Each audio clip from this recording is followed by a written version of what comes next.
Go here.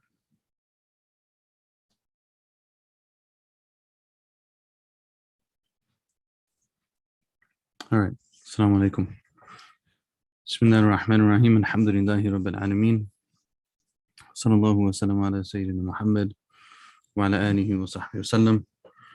نوينا التعلم والتعليم والتذكر والتذكير والنفع والانتفاع والإفادة والاستفادة والحث على التمسك بكتاب الله وسنة رسوله صلى الله عليه وسلم والدعاء للهدى والدلالة على الخير ابتغاء مرضات الله ووجهه وقربه والثواب. بسم الله. So last time we covered the intro to the text, and we covered the sections on beliefs and spiritual development, you could say. And so the hope is that today we can cover the section on purification and the section on prayer. So let's see how far we're able to get. Inshallah, hopefully we'll be able to do that.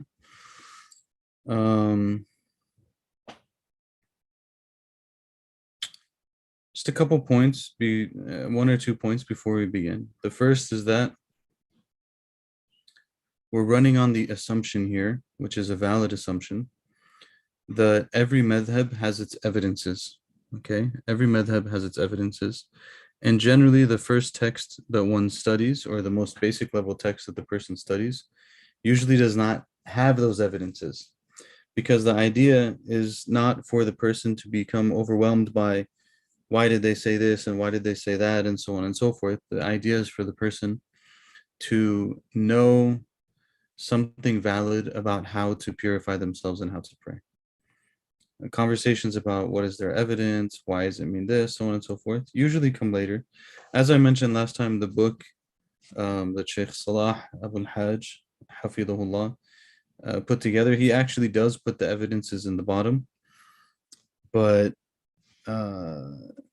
they're to kind of like encourage people so that people know that there are evidences and so on and so forth.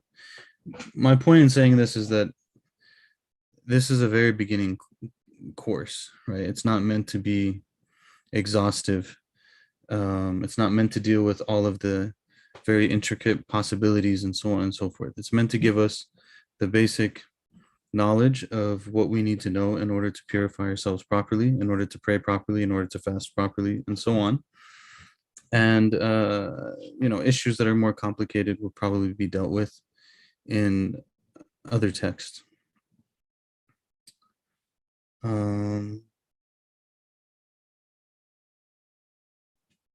So I'll leave it at that for now. Bismillah.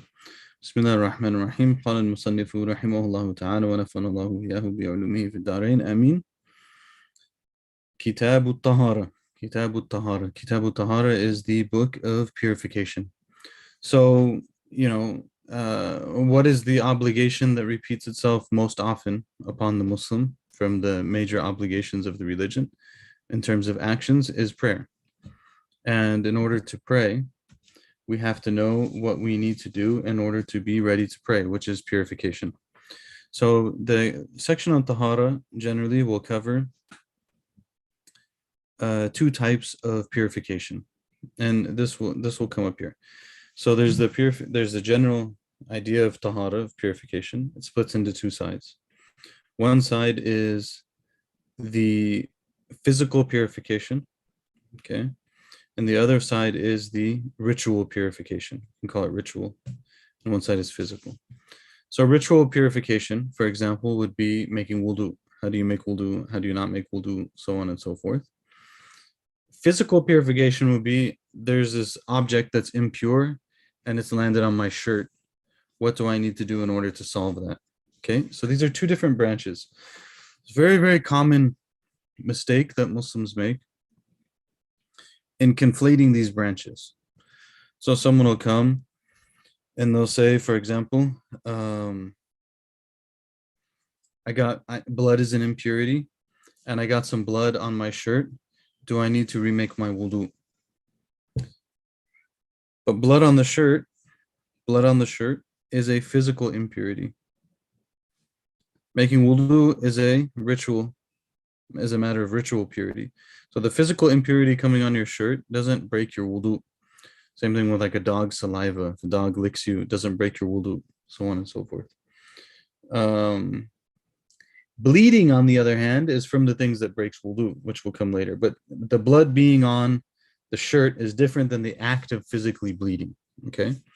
So we have a physical impurity or physical purification, and we have ritual purification.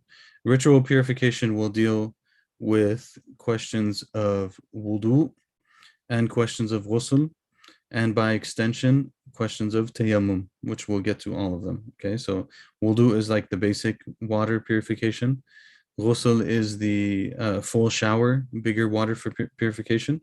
And tayammum is the thing that we do with dirt, or what is considered in the same category as dirt, in the case of the absence of water, or an incapability of using water for some reason. We're going to come to these in more detail. So, but you know, if a dog licks you, the impurity of the saliva of the dog is a physical impurity that you have to remove from whatever was licked, either your hand or your body or your clothes or whatever it might be. That's a different question than the question of what breaks your wudu and doesn't break your wudu. Wudu is a ritual matter. It has its own things that break it. And then there's things that are just physically impure. You can't have them on you, but they don't break your wudu in and of themselves. Okay. So one of the things to know about the fiqh books, especially, you know, ones that are shorter, actually, it's pretty much true, is that they are very particular in their usage of language. So it's going to list the things that break wudu. Those are all the things that break wudu. So you don't have to ask, like, what if this happens? Does it break your wudu? All you have to ask yourself is it listed in the things that break wudu? If it's not, it doesn't break your wudu. Okay. So although there are deeper, like maybe more complicated questions that could come up and stuff, this is giving you the basic foundation. Okay, so let's begin with wudu. He starts off by saying, Rahimahullah wa nafa'allahu bi fi darain, Arkanul wudu arba'a. Arkanul wudu arba'a. That the pillars, the pillars, so to speak, of wudu, minor ritual purification, are four. A rukn, a pillar, especially when we're talking about purification, when we're talking about prayer, is something that is part of what we're doing. And without it, whatever it is that we're doing is now invalid. So in this case, we're talking about wudu. So this wudu, it has four arkan, it has four pillars. If any of these are missing, the wudu is invalid. If any of these are missing, the wudu is invalid, which is not the same as what's going to come next, which is the sunan, or the recommended actions of wudu. So what are the four foundational acts of wudu according to the Hanafi school? Number one, ghaslul wajh, which is to wash the face. So the face is from the hairline, or if someone's bald or whatever, like whatever the hairline would have been, up to the edges of the ears, and you know where the ear begins, and then goes down along the jawline until the point where the jawline meets the, you know, the chin, where, you know, basically you can feel your jawline. The wedge is that which you face something with. So that's your face. It's actually the same in English as it is in Arabic. It's what you face things with is your face. الذي تواجه به هو الوجه. The thing that you face with is your wedge, is your face. So first requirement of wudu, first absolute requirement of wudu is that you wash your face. Notice that numbers are not mentioned here. It's just the pure act of washing the face. Number two thing that is required is to wash the hands up to and including the elbows. So what we're talking about here is from the tip of the finger up to and including the elbow. Up to and including the elbow. So all of this have to be washed. Absolute minimum is once. Same thing with the face. Absolute minimum is once. All of it has to be washed once. Okay, that's number 2. Number 3 is to wipe a fourth of the head. It's about the size of your hand. About a fourth of your head, it's about the size of the hand. Okay, to wipe a fourth of the head. Does it have to be the front of the head? It does not have to be the front of the head. It can be the back of the head. This is valuable for, especially for like maybe sisters who are trying to make wudu and they don't want to take their hijab off. You could reach under the hijab and wipe, not like the hair that's hanging down, but like the actual part of the hair that's on the head, not the hair that's hanging as an extension of that, but the part of the hair that's on the head. You could wipe 1/4, and but again, about the size of your hand. And that would fulfill the basic minimum in the Hanafi school. All of the, not all of them, many of these issues, there are different opinions in other schools. So because the washing the face, there's no other opinion. Up to the hands, including the elbows, it's pretty much, more or less the opinion. Wiping a fourth of the head, there's significant difference of opinion on. Some of the scholars said you have to wipe your whole head. Some of them said that you have to only wipe a portion of one hair. So they go across the board, and that relates to how do we interpret the verse. But again, this is not the place for that. When it comes to washing the face and washing the arms, maybe I'll say the fourth one first. The fourth one is to wash the feet up to and including the ankle. So when we do the hand, we do from the fingertip up to and including the elbow. When we do the feet, from the tip of our toes up to and including the ankle, right? Where the point at which there's the part that sticks out on the sides, up to and including that. Okay, up to and including that. So it has to be above that.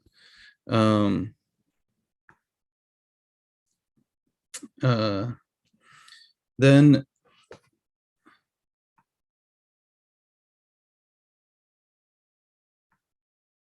okay.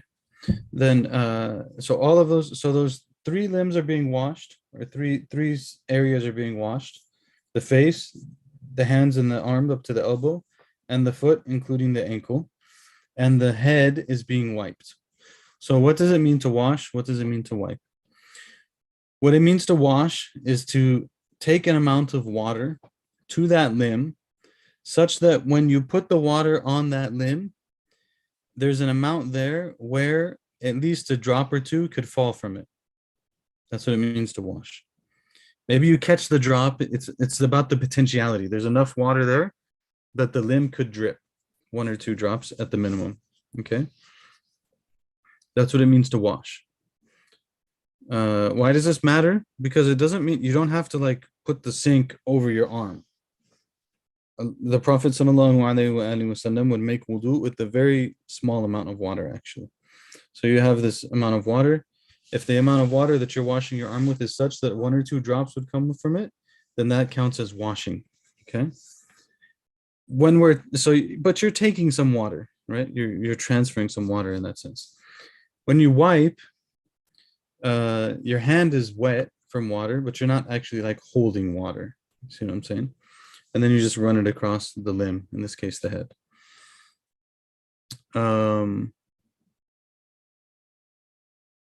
When we wipe, it's going to come later that the recommended act of wudu is to do 3 times for the things that get washed.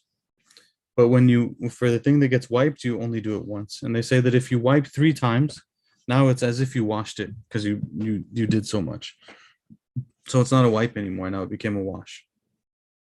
So again, the 4 foundations of wudu. If you did nothing else, all you did was wash your face once and wash your fingertips to your elbows, including the elbows, once, and wipe a fourth of your head and wash from the tip of the toes up to and including the ankle once on each foot, this would be absolute bare minimum wudu.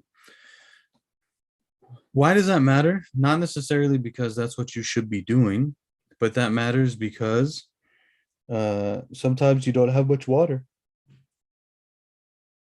Maybe you're camping, maybe you're in the desert, maybe the water went out, whatever it might be. So you don't want to use a really large amount of water. You want to use the basic minimum that you can. And so you take that amount and you just do the basic minimum, right? Normally, we shouldn't suffice by only doing this. We should not suffice by only doing this because that's not what the Prophet ﷺ did, right? He didn't do that. That wasn't his practice. Where do we get this as the absolute foundation in the Hanafi school? We get this from the verse because these are the four things that are mentioned in the verse about wudu. So we said the absolute foundation is these four because of that. That's why the Hanafi said this. Whereas the other things are sunnahs, they are highly recommended things to do because that's what the Prophet ﷺ regularly did. Okay, so now what are the sunan? Wasunanuhu. Wasunanuhu. What are the recommended, highly recommended acts of wudu? Number one, this one is sometimes surprising for people because you're going to notice, if you look at the four, did you notice a number of things? That there was no intention. Intention wasn't one of the things that's required. The other thing that people often are surprised about is that order is not required, actually. And continuity is not required. Continuity is not required. So say, for example, someone's like in a bathroom and they're like, they do everything, but they didn't do their feet yet. Because they're like, I don't want to do my feet in the bathroom. And they go out and they like sit somewhere and they get some water and they wash their feet. And it's like 5 minutes later, theoretically speaking, 5 minutes later, 10 minutes later, 15 minutes later, an hour later, because it's not a condition. They could wash their feet and it would, at that point when they wash their feet, then it would become complete, right? So none of those things are mentioned here. So this is what I'm saying. The language is very important to pay attention to and to think about the consequences of it. The only four things that are required for the wudu to be valid are these four things.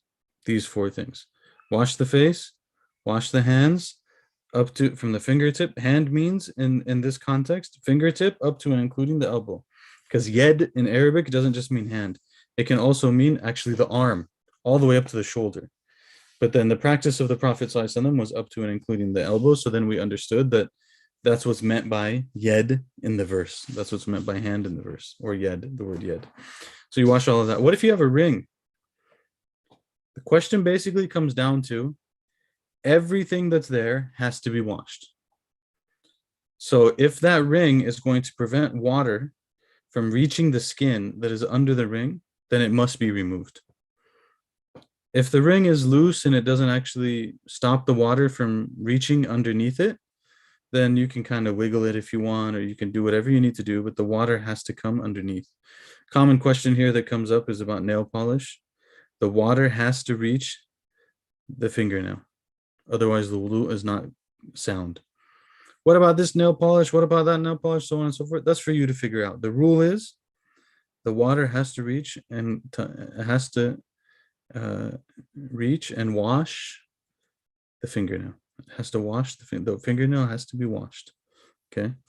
Everything on the body, anything that has to be washed has to be washed. On the face, if you have, I don't know, someone has like something on their face that's blocking the water from touching it, everything that has to be washed has to be washed. Wiping forth of the head and washing the feet. Questions around socks and stuff should come later, I think.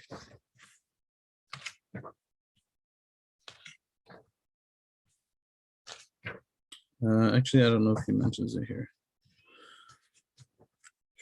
So maybe I should just mention it here. Well, maybe not. Maybe when we come to the end. Let me make a note in the book of where.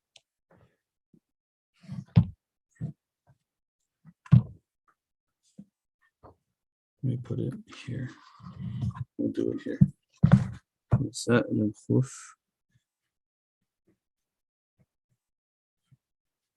We'll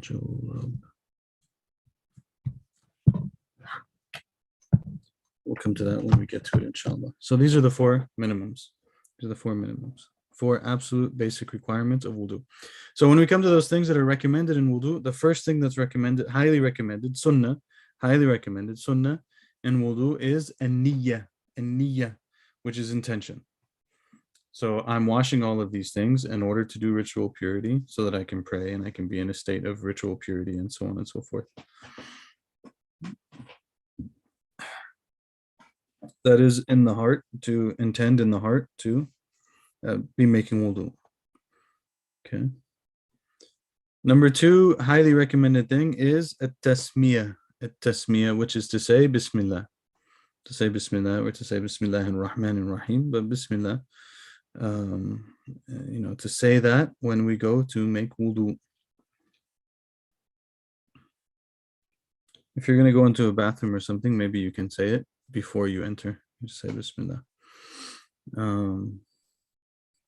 Washing the hands up to the wrist 3 times. So now when we talk about the foundational pillars, they're their own thing, right? Now we're going into the other things and it's going to go in order. So the first thing that a person does, they make niyyah. They say Bismillah. They wash their hands up to the wrist. So basically they wash their hands. They wash their, what we call hand, just to make sure that the hands are clean before those hands are being used as the tool for everything else, right? Then the next thing that they would do is they would use Miswak. Next recommended thing to do is to use Miswak. In the Hanafi school, the Miswak is used at the time of wudu. It's used at the time of wudu. It's not that it's haram or something to do otherwise, but like the books don't talk, they say you do it when you go to make wudu, that's when you use the Miswak. You don't do it in like the prayer line. You don't do it in the supermarket. You don't do it in all these other places. You do it when you go to make wudu. You do it then, and then you wash your mouth. This is the next recommended thing. You wash the mouth. And then after that, you wash the nose. So we put water in the mouth, move it around, spit it out, put water in the nose. Like, you want to get it in the soft part. The soft part, the hard part is, another thing, but you want to get the water there and spit it out. Blow it out. Next recommended thing to do is to do takhleel al-lihya. So if the person has a thicker beard, to run their fingers through their beard. Run their fingers through their beard. After, they wash their face. After they wash their face, they run their fingers through their beard. And between their fingers themselves. This is takhleel al-asabi', is to do this with the finger. Takhleel is to put things together. That's actually the word khalil. Like when we say Ibrahim alayhi salam is Khalil al-Rahman. He's the beloved. Khalil is someone's close friend. Why is someone your close friend? Because you're like almost intermeshed with them, right? So takhleel is to intermesh the fingers when we're washing them. And then the next recommended thing is to do tathlithul ghasl. Tathlithul ghasl, which is to all of the things that get washed, to do them 3 times. Again, 1 time is the required. Say 1 time is the required. Second time is to remove, this is just a wisdom, they say in some of the books. They say the first time is to fulfill the requirement. The second time is to take away any doubt that the person has. Did I do it or not? Did I like, maybe they're worried that they missed a spot. If you wash twice, you're not really worried that you missed a spot. You washed twice. And the third time is to fulfill the sunnah, to fulfill the way of the Prophet sallallahu alaihi wasallam. The next thing, number 10, actually, I didn't give the numbers on all these. Number 10 is to, maybe I should go back and give you the numbers. Number 1 is to have niyyah, intention. Number 2 is to say Bismillah. Number 3 is to wash the hands before beginning. Number 4 is to use Miswak, the toothstick. Number 5, or you could use a toothbrush. It's okay. Number 5 is to wash the mouth. Number 6 is to wash the nose. Number 7 is to run the fingers in the beard. And number 8 is to run the fingers amongst themselves. Number 9 is to wash everything that is washed 3 times. To wash everything that is washed 3 times. All of these again have their evidences. Number 10 thing is to wipe the entirety of the head. To wipe the entirety of the head.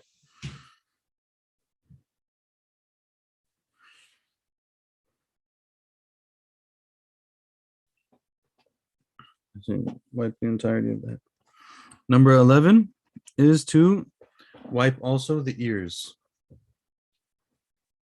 In the Hanafi school, we wipe the ears with the same wipe as the head. So, person put some water on their hands, they wipe their head. After they wipe their head, they go to their ears and they wipe their ears. Okay, just once. Same water as the wipe of the head.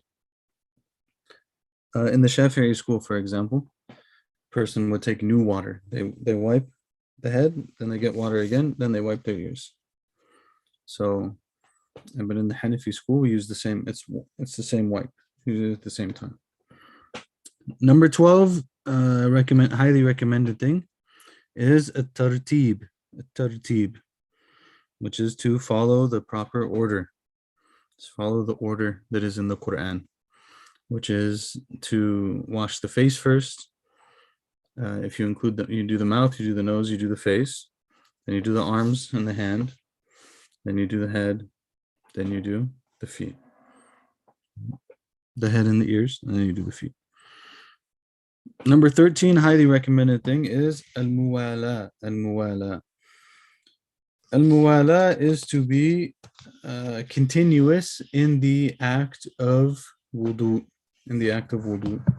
So once I start, I carry it through to its completion.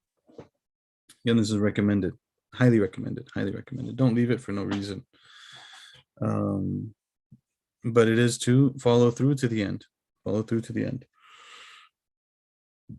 Sometimes I say, what is the what is the way that we know that has been lost? Right? Like, is it an amount of time? Is it this? Is it that? They say that if one was to break between the different acts of wudu, such that the last thing that they did dried out, then that would be breaking continuity.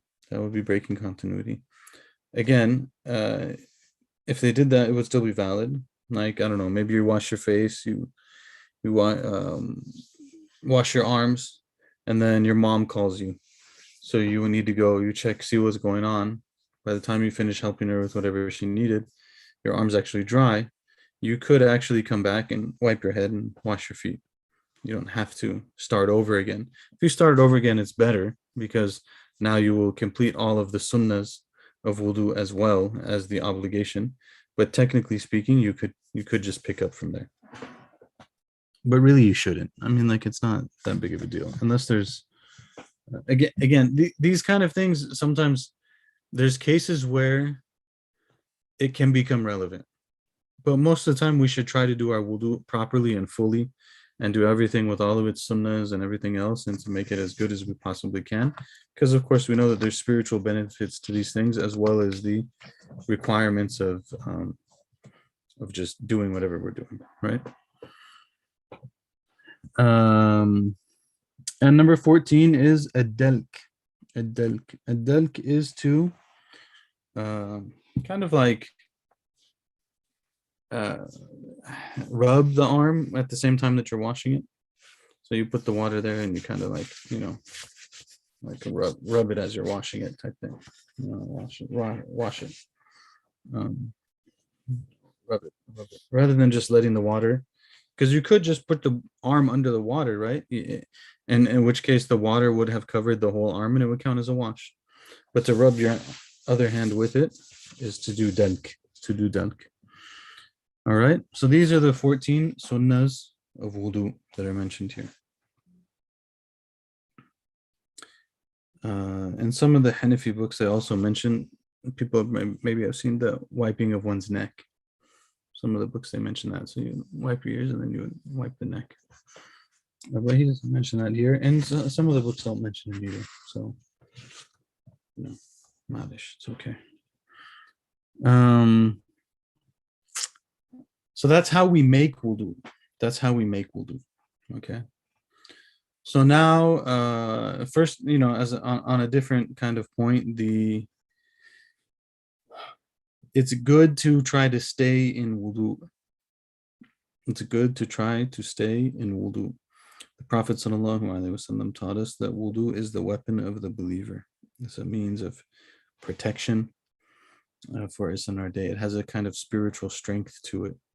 So that's there's a spiritual benefit to that whole thing. Okay, so it's good to stay in a state of wudu, and then whenever we need to pray, we're ready to pray. All right.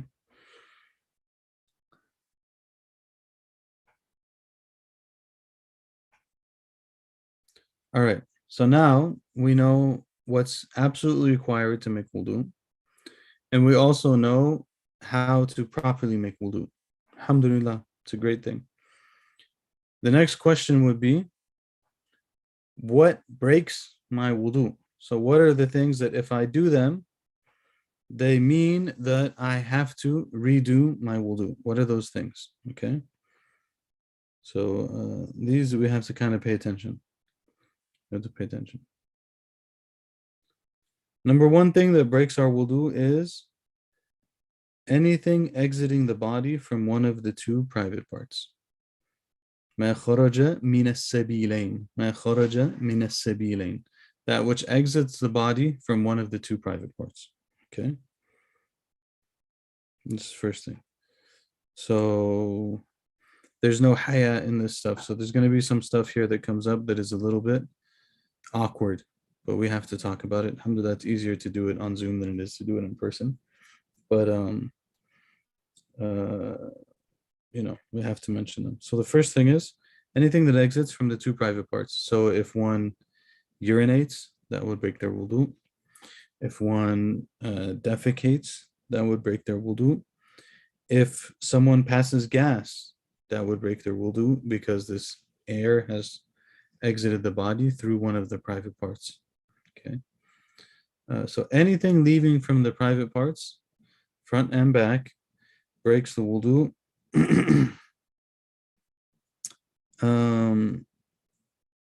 At least certain things will also require ghusl, but that will come in the section on ghusl. So for now, anything that exits the two private parts is breaks the wudu.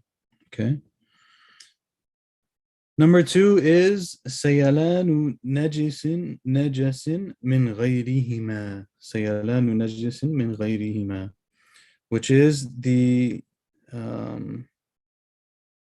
flowing of an impurity from other than the two private parts. Okay. So we have anything that exits the private parts breaks wudu.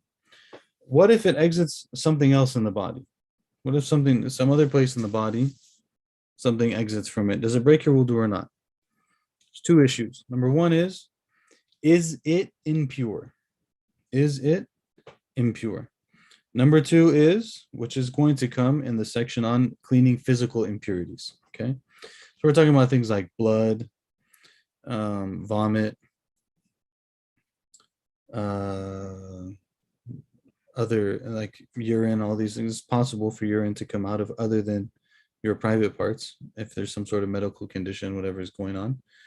Usually though, like the most common thing here is blood. Okay. The rule here is that it has to be something that's impure and that it has to have the strength of flowing. The strength of flowing. So, for example, usually they just say and then flowing. But what that means is, so if you get a cut and the cut is going to bleed and it will run if you leave it alone, but you cover it. And because you covered it, it doesn't flow. Does it still break your wudu? It still breaks your wudu if it would have flowed had you not covered it. If it would have flowed had you not covered it, then it still breaks your wudu. Okay. However, if you get like one of these scrapes where like some red kind of comes to the surface, but it doesn't actually drip and flow, if it doesn't drip and flow, it doesn't break your wudu. Okay, so this is the next one.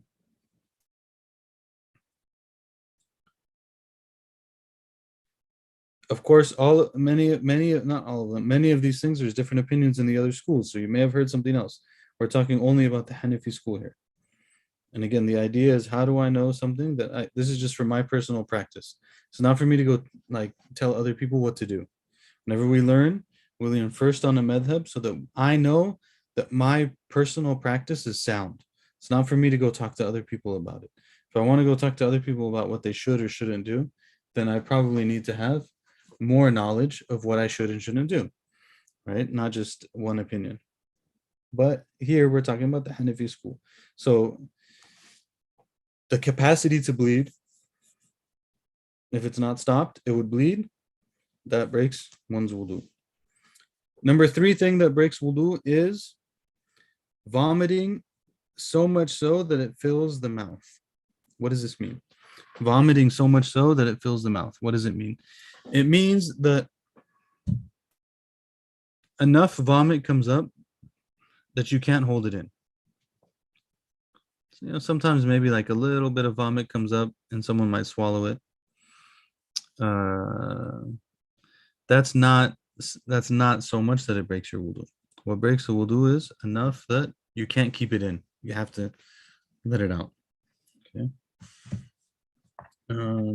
Number 4 is this one. There's a lot of controversy on. All right, and a lot of maybe even in the Hanafi school, there's a lot of controversy on the next one. Number 4. وَنَوْمُ غَيْرِ الْمُتَمَكِّنِ غَيْرِ الْمُتَمَكِّنِ. So what is this talking about? Now we're asking sleep. What kind of sleep breaks wudu? What kind of sleep breaks wudu? So let me say first again that there is major difference in the madhab on this issue. So what is the question? The question is, what kind of sleep breaks your wudu? First and foremost, if the person's backside, their bottom, is not flat on the ground or on a chair or something like that, any sleep where it's not flat automatically breaks the wudu. And sleep is something where you lose consciousness of what's happening around you. Okay, you lose consciousness of what's happening around you. So if the person is like laying on their side and they doze off a little bit, it breaks their sleep. If they are laying on their stomach and they doze off, it breaks their sleep. Even if they're kind of just like laying down, it breaks their sleep. But if they're sitting and their bottom is flat on whatever it is that they're sitting on and they fall asleep, then the question is here, what kind of sleep breaks your wudu? So what's mentioned here, which is the mu'tamad, the relied upon position, is that if you're sitting in a way that the backside is firmly planted, it does not break your wudu. Even if you're leaning on something. Even if you're leaning on something. So you could be sitting on a chair. You could be sitting on a chair like this. Sitting on my chair. Bottom is perfectly flat. And I just doze off. Doze off for a little bit. I'll wake up. As long as my backside was stayed flat and was flat and everything else, does not break my wudu. Does not break my wudu. Even if it's really long, even if it's really long. You can probably think to yourself, where would this really matter?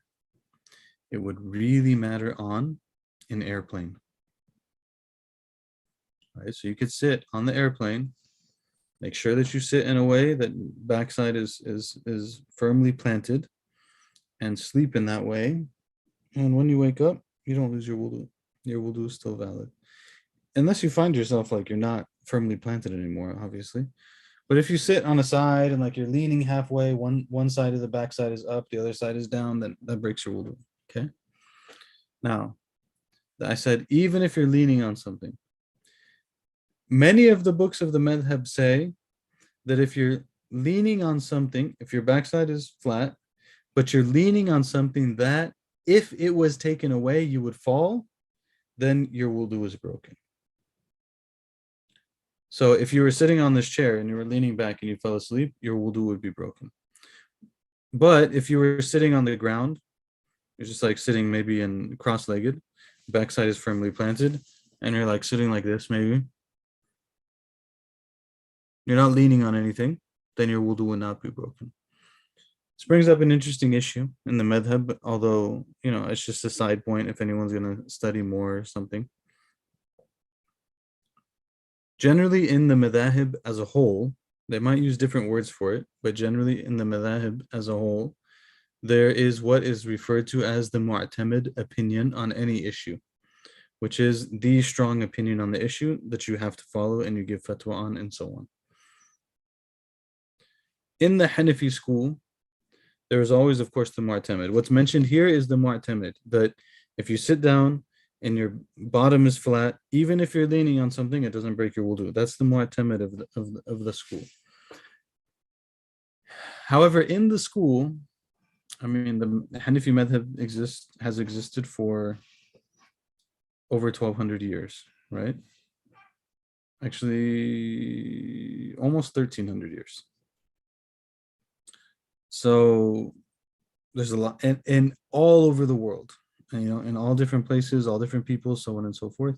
Many books written, by many people over hundreds of years. So there's some issues because of that. There's some issues in the madhab where you have a mu'tamid, you have the relied upon position, but you also have another position which can be referred to as mu'tabar, which is like, it is considered. It is considered. And why would it be considered? Is because a lot of people actually considered it to be the strong opinion in the madhab. So for example, you might read, right now when we read this book, we read the opinion that we read. One of the very famous books in the Hanafi school is Mukhtasar and Quduri. Mukhtasar and Quduri. It's the short work of al-Quduri, short work of Quduri. In that book, it will say that if you're leaning on something, that if it was taken away, you would fall, it breaks your wudu. And many other mutun say that, many other books say that, so on and so forth. But in the end, after all this time, the mu'tamid is this one, and the mu'tabar, the recognizable position, is the other one. And again, if you're going to study the madhab more and stuff, the point is, both of these are acceptable to act upon. Both of these are acceptable to act upon.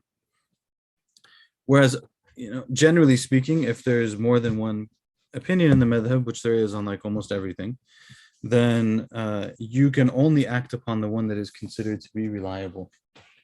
But in some issues, there's a reliable position and there is a recognized position, the mu'tabar.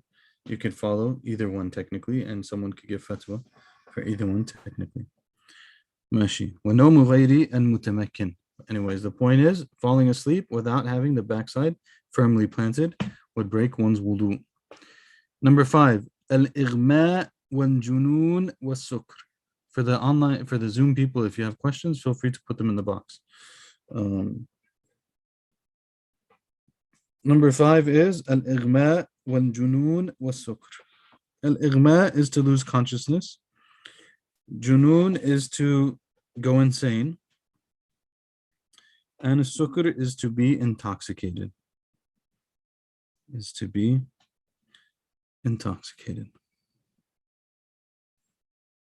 What does this come to in the end? When you sleep, and when we fall asleep, there's in our backside is not firmly planted. Then there's a level of rest that happens from that makes it so that it's likely that we pass gas or something and we don't know it, and that would obviously break our wudu. And this passing out, going insane, like completely losing the ability to realize what's happening and process it and so on, or being intoxicated, all of these are even more than sleep. So if sleep breaks your wudu under most cases, then so would all of these things. Number 6 is وَقَهْقَهَةُ الْمُصَلِّي. وَقَهْقَهَةُ الْمُصَلِّي. which is for the person who is in prayer to laugh out loud. The person who's in prayer to laugh out loud. Of course, laughing out loud would break your salat, right? So you're in salat. Laughing out loud would break your salat, which we'll come to in a little bit. It would break your salat. However, in the Hanafi school, laughing out loud in salat, not only does it break your salat, it also breaks your wudu. Also breaks your wudu. And there's a hadith about this. What does it mean to laugh out loud? To laugh out loud. To laugh out loud is to laugh such that someone next to you would hear you. Laugh out loud is to laugh such that someone next to you would hear you. If you kind of smile, it doesn't break your wudu. If you laugh and like it's so quiet that like you barely heard it, someone next to you wouldn't hear it, that's not qahqaha. It's not laughing out loud. Okay.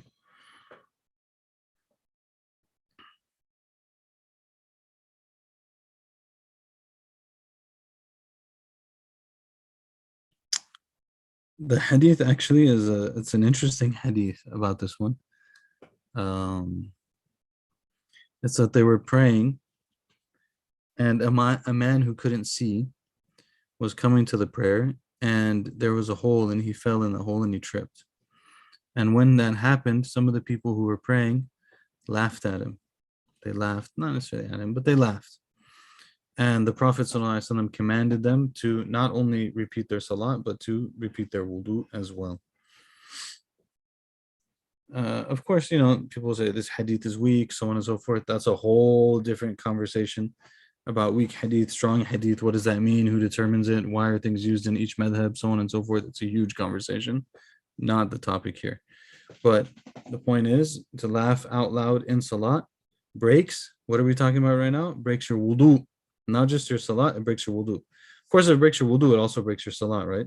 So laughing breaks your salat, and laughing out loud breaks your salat, and it breaks your wudu. But also it breaks your wudu and it breaks your salat. If you think about it either way, right? Because you have to have wudu for salat.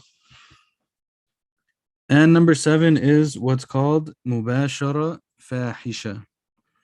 Mubashara fahisha. Again, I said there's no. Sometimes we have to mention things that are a little bit sensitive. And that mubashara fahisha is when a man and woman are intimate with one another such that they don't have any clothes on and their bodies are close to one another, and the man is aroused, but there's no penetration. So, when we come to the full body wash, the penetration issue will come up. But so they're being very intimate, but not at the level of penetration. Then this would break the wudu. This would break the wudu. So these are the things that break wudu. Anything leaving from the two private parts, a impurity exiting from the body and flowing, vomiting to such that one cannot hold it in, sleeping in a way that the backside is not firmly planted, losing consciousness, going insane, being intoxicated, laughing out loud in prayer such that the person next to you could hear you, and having this level of intimacy that falls just short of actual actual marital relations, let's say. Okay. These are the things that break one's wudu, and then we would need to remake our wudu in order to pray.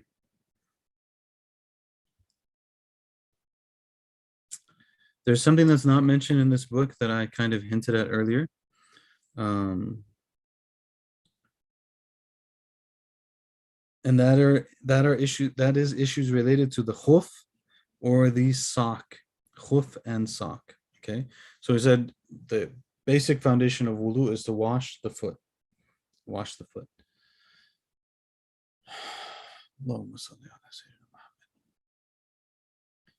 In the time of the Prophet ﷺ, there was this thing called the khuf, Khuff,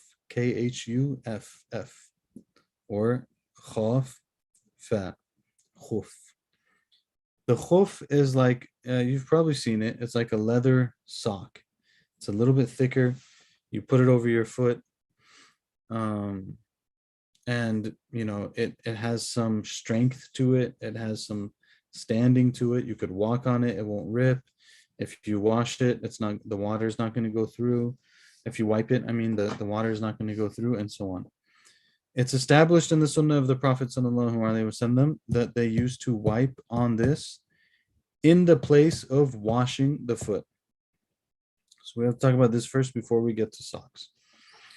There are some conditions for this. There are some conditions. The basic condition is that the person wears the khuf when they are already in a state of full ritual purification. So either they make wudu, they make ghusl, whatever it might be, but they are fully purified. And then in that state, before they have lost their wudu or broken their wudu, they put this khuf on. Now, assuming that is the case, the person who is not traveling has 24 hours from the time that they lose their wudu that they can wipe on the top of that khuf instead of washing. So imagine this is your khuf. This is so weird. I'm sorry. Imagine this is your khuf. It's your foot, right? And the khuf is on it, and the khuf has to go above the ankle, has to cover what you would normally wash. So it covers all of what you would normally wash, and it meets all those things that I mentioned. You don't wipe on the bottom, you wipe on the top. Wipe on the top. Minimum amount of the 4 fingers. You wipe on the top. Just once wipe on the top. If 24 hours passes from the time that the person first loses their wudu, if either of the khuf is removed, meaning it falls below the amount of the foot that would need to be washed, so it falls below the ankle, that counts as being removed. Even if it doesn't, you don't take it completely off, it falls below the ankle, that counts as being removed. If any of those things happen, or if the person needs ghusl, then they have to go back, they have to wash. Okay, so they have to wash the actual foot. They do the full purification, they wash the actual foot, they can put the khuf on again. Technically speaking, in the Hanafi school, you make wudu, you put the khuf on. Anytime you lose your wudu after that, you wipe the khuf, 24 hours passes. Now you have to wash your foot, right? You could actually take off the khuf, wash only your foot, and put the khuf back on. Why?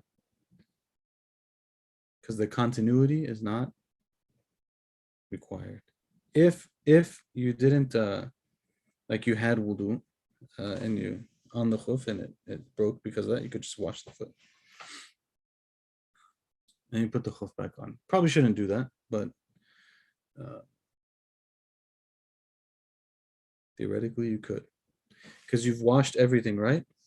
And now the 24 hours passes and you only have to take it off because the 24 hours passed, not because you did something else. So you can take it off. Everything else has already been washed, but now the foot is not considered washed because the 24 hours passed. When you wash the foot, and you can put it on again. Now you're in a full state of purity again. So this is the khuf. There's agreement on the khuf. There's no disagreement here, no issues here. Again, it's like a leather foot gear. You can call it a leather foot gear. The sock is the same rules of like wearing it being above the ankle, so on and so forth. It would apply in the same way. The issue with the sock is, and here you're going to find like a lot of differences because the question basically comes down to, does it fulfill the conditions or not? What are the conditions that the khuf fulfills? The khuf fulfills 3-4 major conditions. Number one, that a person could walk on it for a significant distance. I forget what the distance is. But it's a significant distance. They could walk for a significant distance in it without it tearing. Okay. Number 2 condition is that it is not see-through. Number 3 condition is when you wipe it, the water from your hand is not felt on your foot. It doesn't go through to your foot. And number 4 condition is that it holds itself up. Like it stays on its own accord above your ankle. Okay. Now the question is, the sock that I'm wearing, does it fulfill those conditions or not? And so you'll find that Hanafi scholars will give different fatwa on this issue based on their assessment of whether or not the sock meets those conditions. Okay, based on their assessment of whether or not the sock meets those conditions. So some of them will say, all of them will say that like a really thin dress sock is not going to cut it. It's really thin. You can kind of see through it. If you wipe it, the water is going all the way through. Like there's no holding back on that water. Some will say that if you have a thicker sock, maybe like a hiking sock, a trekking sock, a sock even that's just like kind of like a thicker athletic sock maybe. The question is, does it go through or not? So if I wipe with my hand's like a little bit wet, not like dripping, soaking. I'm not like taking, it's a wipe, it's not a wash. So when we wipe, we have water on our hands, but we're not transferring a huge amount of water. We have water on our hands and we wipe it. Does it go through or not? That's the big one actually. Because walking, we can usually walk and it's going to hold itself up. It's going to be above the ankle. Has to be above the ankle. I see a lot of young people kind of like wearing these ankle socks that are below the ankle and then wiping on them without any consideration. Does not pass in the Hanafi school. Does not pass in the Hanbali school. The other two schools don't allow socks anyways. There's no opinion in the other two schools that allow socks anyways. So, this is an important issue. We should be careful with it. Some people will give a very loose fatwa on wiping on socks, and they base that on the position of like Ibn Taymiyyah, basically. But in the madhabs, they would take issue with that. Okay, so that's for the khuf and for the sock. Allahumma salli ala Sayyidina Muhammad. Oh man, we're not even gonna finish Tahara, and I'm trying to not go too slow. SubhanAllah. Oof. I don't know how this is gonna happen. Okay, Bismillah. Ghusl. Ghusl. The ghusl is the full body wash, just to wash the entire body, everything that water can reach in the body without excessive effort. Like you don't have to wash underneath your eyelid or something. They actually mention that in the books. I didn't just make that up. You don't have to wash underneath your eyelid. You don't have to do this. Just what normally would be there, you would wash, you wash. Okay, so what are the obligations, the arkan again, furud? In this case, usually they use furud. What are the obligations of ghusl? What are the things that are absolutely necessary for the ghusl to be valid? Number 1, washing the mouth. Washing the mouth. Water goes in the mouth, water comes out. Number 2, washing the nose. Washing the nose. Number 3 is to wash the entire body. So mouth, nose, entire body. Someone might say, I went into the shower, I wanted to make ghusl. Technically, niyyah is not mentioned here, right? Intention is not mentioned here, but in any case, they went into the shower, they wanted to make ghusl. They got out of the shower, they realized, you know what? I didn't put water in my mouth and my nose. Actually, let's make it a little bit more interesting. They get out of the shower, they dry off, everything's good, they put their clothes on. And then they're like, oh man, I didn't wash my nose, I didn't wash my mouth. And those are required parts of ghusl in the Hanafi school. Required parts of ghusl in the Hanafi school. What do they do? What do they do? They go to the sink, they wash their mouth, they wash their nose, because continuity is not required. Right? Continuity is not required. It's not here amongst the requirements. Only these three. Wash the mouth, wash the nose, wash the whole body. So you wash the whole body, you dry off, you put on your clothes, you're about to go out the door, and you feel like, okay, I have my tahara for the day. And then you're like, oh no, I don't have tahara. Wash the mouth, wash the nose. What if they pass gas? Then they would have to do the whole thing over again. If they did something that before they wash their mouth and their nose, if they pass gas, it breaks. It's going to come the things that break it, but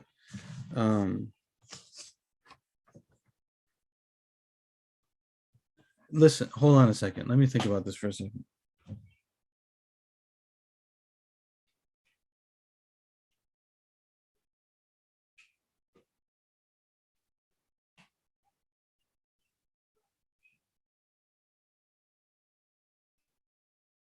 I believe they would need to make the whole thing over again because they didn't actually attain. So, assuming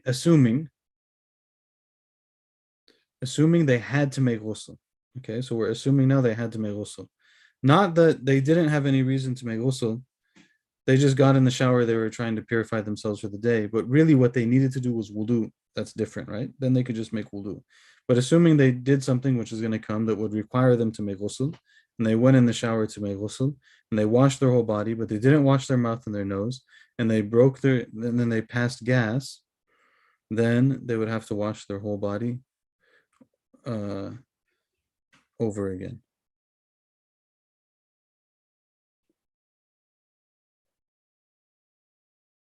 Because they didn't attain the purification. The purification would have been accomplished by washing the whole body, washing the mouth, washing the nose. Then they'd be in a state of purity. If they passed gas after that, they would just make wudu. Right? They wouldn't make ghusl. But they never got out of what was needed in order to be purified.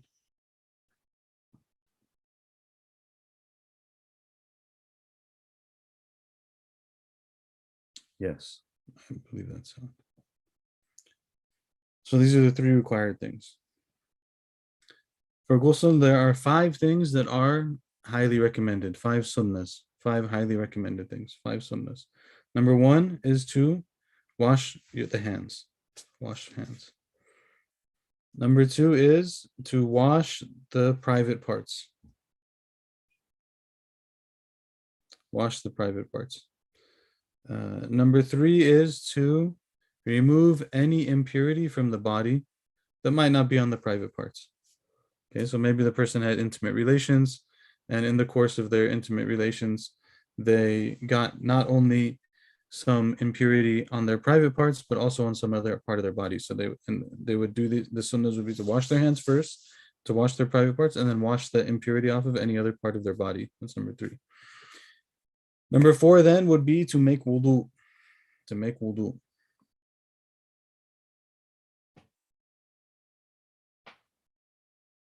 To make wudu is number 4. And number 5 is to let water cover the entirety of the body 3 times. Let water cover the entirety of the body 3 times.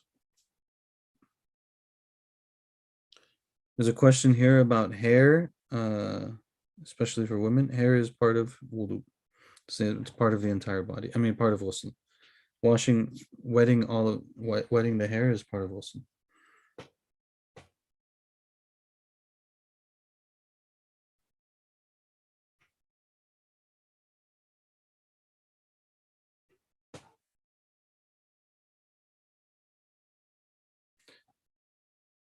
Hard with curly hair. Yeah.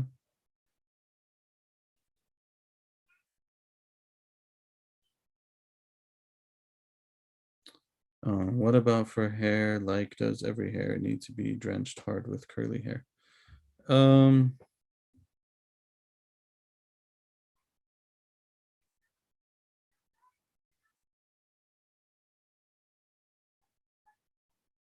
Washing. Ghusl is washing. Someone said washing or wiping. Ghusl is washing. What's required in ghusl is washing, not wiping. But the main thing is the hair that's on the head, right? There's 2 parts to the hair. One part is the hair that's on the head. The rest of it is the hair that hangs from the head. For the hair that's on the head, we need to wash it properly. We want the water to reach the roots of the head, so on and so forth. The rest of it, you can, wash it, do your best. If there's like, I mean, if you are in a shower and you put water on your hair and somehow, like, I don't know, one hair ends up not washed, you're probably okay. But water definitely needs to reach the part that's in your head. And it should reach all of your hair, unless there's some reason, like something else that's going on. Some of the books do mention like someone who has their hair braided, for example. They have long hair maybe, and they have it braided, a woman, and it's like really long or whatever. They'll mention that the water has to reach the roots of the hair on the head, and for the rest of it, they kind of can just run water over it. It doesn't have to be like a really heavy wash. It's almost like a wipe in that sense.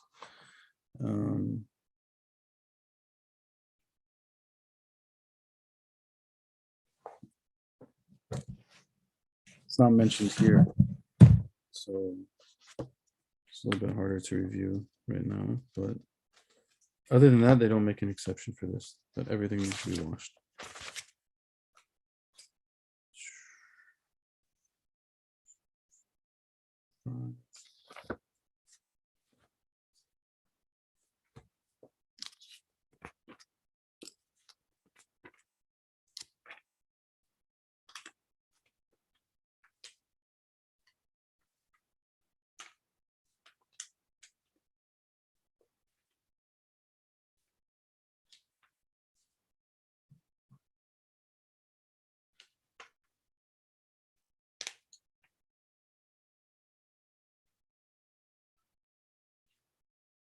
Yeah, what's required for the woman in that case, if she has this like braid, is to wash usul al-sha'r. Usul al-sha'r. So the parts that are connected to the head, to make sure that they're all washed and right and everything else. And the rest of it, they don't have to like undo their braid. Allahu A'lam. So those are the sunan acts of ghusl. Those are the sunan acts of ghusl. Then he mentions the things that cause ghusl to be required. Then he mentions the things that cause ghusl to be required. Number one, inzalul mani bishahwa. Inzalul mani bishahwa, which basically means to ejaculate or to have semen come out in a state of arousal, like in desire. They say in some of the books, for example, that maybe someone, like some semen exits from their body because of some other reason. Maybe it's really cold, or like they mention different things. If it doesn't come out in this way with desire, out of desire, then it doesn't require ghusl. It would require wudu, right? It would require removing the impurity and making wudu because something has exited from the private parts, but not ghusl. So for semen to leave the body in a state of desire, with desire involved in it, shahwa.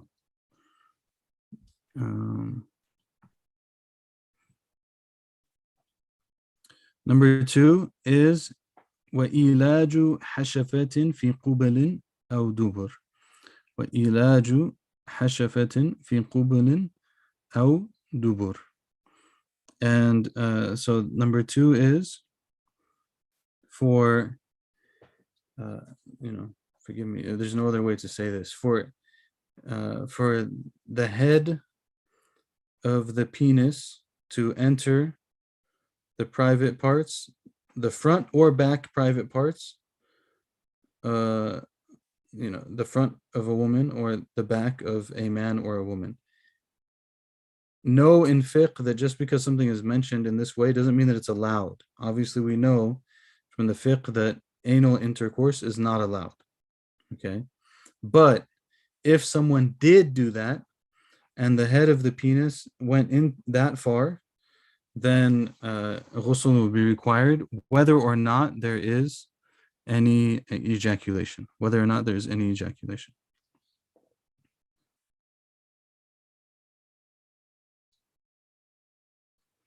Number 3, ورؤية المستيقظ منيا أو مذيا. Number 3 is if someone wakes up from their sleep and they find a seminal discharge. Someone wakes up from their sleep and they find a seminal discharge. They distinguish in the books between mani and madhi. I don't know what these are in English, but I know what mani is. But mani is semen. Madhi is, they say, it's a discharge that comes out as a result of arousal, but it's not semen. So it's like a, I don't know, pre-seminal discharge or maybe something like that. But the point is the person wakes up and they find one of these things on themselves or on their clothes or whatever, in which case they would need to make ghusl. What that means is if they wake up and they know they wake up, they had an erotic dream. Okay. They wake up, they had an erotic dream, and they don't find any discharge, anything there. They do not have to make ghusl. They do not have to make ghusl. They wake up, they had an erotic dream, and they find discharge. They do have to make ghusl. They wake up, they have no recollection of an erotic dream, but they find discharge. They do have to make ghusl. Okay, they do have to make ghusl. Number 4 cause for this would be انقطاع حيض أو نفاس. انقطاع حيض أو نفاس. The end of a woman's monthly cycle, or the end of her post-birth bleeding. I forget the word right now. Nifas is the bleeding that happens after delivery. In the Hanafi school, the furthest amount for that is 40 days. So it could be anywhere from a moment, a day, all the way to 40 days. Once that ends, then the woman would make ghusl and she would go back to doing her prayers and her fast and whatever else it might be. So those are the 4 things that require ghusl to be made. And ghusl is recommended, so those are required ghusl. Ghusl is recommended for Jumu'ah, al-Eidain, wal-Ihram, wa Arafah. It's recommended for Jumu'ah. It's recommended for Eid prayers. It's recommended for when we put Ihram on, when we're in Hajj or when we're in Umrah, to do ghusl before that. And it's recommended for before the day of Arafah. Before the day of Arafah, which is in the rites of Hajj, which we'll come to when we come to, inshallah. So these are all recommended recommended ghusls. You can notice from all of these that these are things that are kind of related to kind of like either you could say special times or times when a lot of people will be in close proximity to each other. So if you have another case where that's going to be the case, it's probably also good to make also before being part of that. So that is, alhamdulillah, wudu and ghusl. Wudu and ghusl. Which raises a question, which he's going to address now.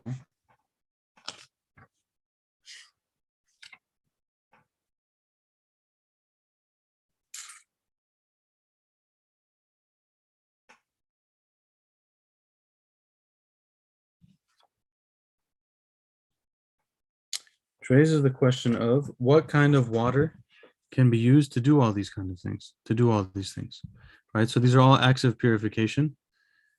What water can be used for these acts of purification? Like, is it just any water? Is it a water does tea count? Because tea is just water with some tea in it. Does juice count? Does whatever else it might be, right? So all of these things then, the question is, what kind of water can be used in order to do these purifications? What kind of water can be used to do these purifications?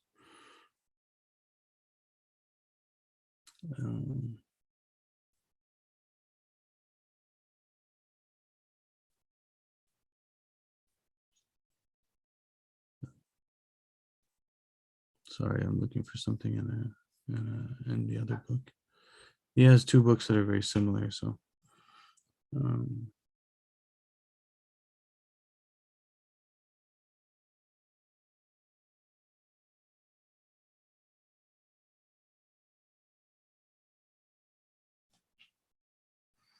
all right, we'll see if we even make it there today.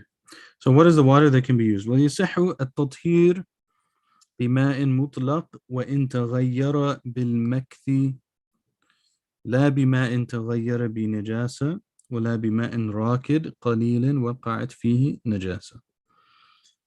I think that's the entirety of the section. ولا بمستعمل لرفع حدث أو لقربة. Okay. So which waters can be used? This will be the last thing we cover today, and inshallah next time, hopefully we'll be able to finish. We'll see. If not, then we'll have to add a session, inshallah. So what is water that can be used? Purification is acceptable, is sound through what they call, or with what they call ma mutlaq. Ma mutlaq, which is basically water which has retained its original attributes, its original qualities and attributes. Water, generally speaking, is clear. It doesn't have really a particular taste, doesn't really have a smell, doesn't really have a color, and it flows. Okay, it flows. It doesn't have a taste, doesn't have a color, doesn't have a smell, and it flows.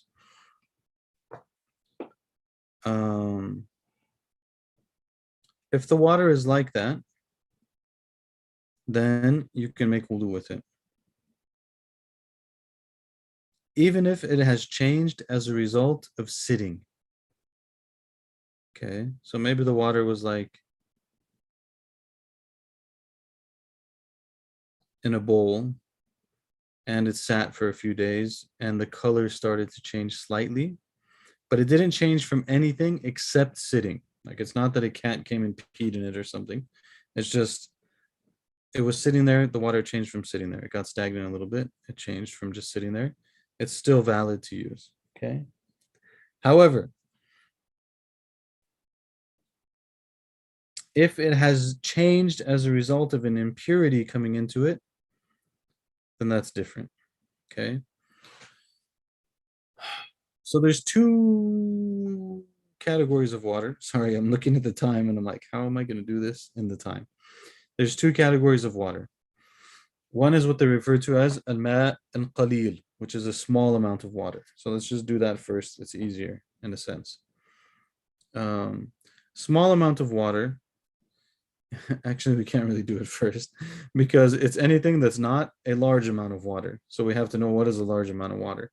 A large amount of water in the Hanafi school, and the madhabs will differ on this. A large amount of water in the Hanafi school is basically something, a body of water that's at least 10 arm lengths by 10 arm lengths and 1 hand scoop deep. So like enough that you can scoop out of it, and 10 arm lengths by 10 arm lengths.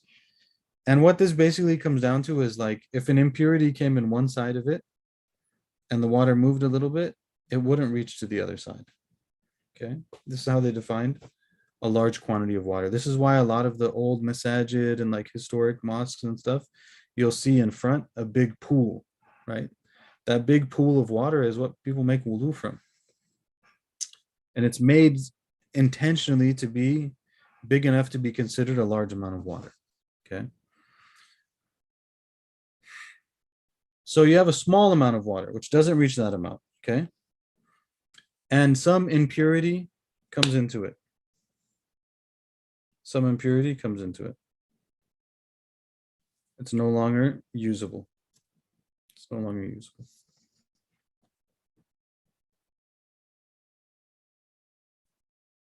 He doesn't mention this, but it is kind of important. So one possibility is that an impurity comes into it that automatically makes all of it impure. So you have a bucket of water and a drop of urine falls in it. The drop of urine makes the whole bucket invalid. Can't use it. It's all dirty now. Use your washer cycle on to rinse if you have anything that is that has impurities in it. Use it on the to rinse cycle. So that's a little bit of water. The other possibility is something that is pure mixes with the water. So it's not an impurity, it's pure, but it's mixed with the water. Is there a point at which the water then becomes unacceptable for purification? Okay, the answer is yes.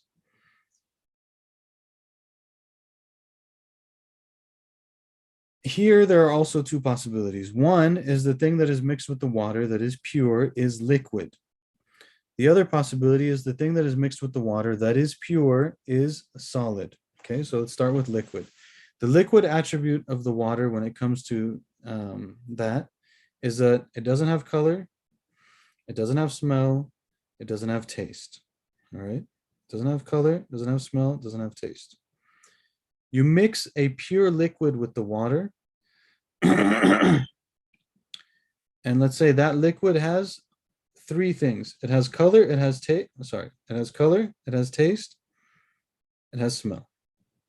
If two out of those three show up in the mix, it's no longer usable. Okay, so you mix a pure liquid with the water that has color, taste, and smell. If two out of the three show up in the water, you can no longer use the water for purification. If you mix a pure liquid with the water and it only has two attributes, maybe it only has color and taste, but it doesn't have smell. If one of them shows up, you can no longer use it. But say, for example, you have a bucket of water and you spill like a really small amount of milk into it. The milk has color and it has taste, but it doesn't have smell. I hope it doesn't have smell. Otherwise, you're in bad shape. At least with the milk that we have from the stores and stuff. So a small amount comes in such that when you look at it afterwards, the color hasn't changed and the taste hasn't changed. And you can still use this to purify. But if it changes, then you can't. So that's for pure liquids that mix with the water. Other possibility is a pure solid substance mixes with the water. A substance that doesn't like dissolve into the water. It kind of stands on its own.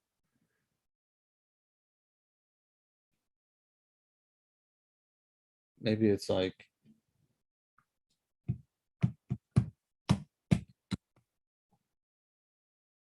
anyways, they say in this regard, the mixed substance, the thing that's considered here is al-riqqatu was-sayalan. Al-riqqatu was-sayalan, which is that the water has the characteristic of being light. Like it's not really thick. Water is not thick, right? It's very light. It's not viscous. And it's fluid. So if something mixes with the water such that it changes those quality, either of those qualities, then the water can no longer be used for purification. Meshi.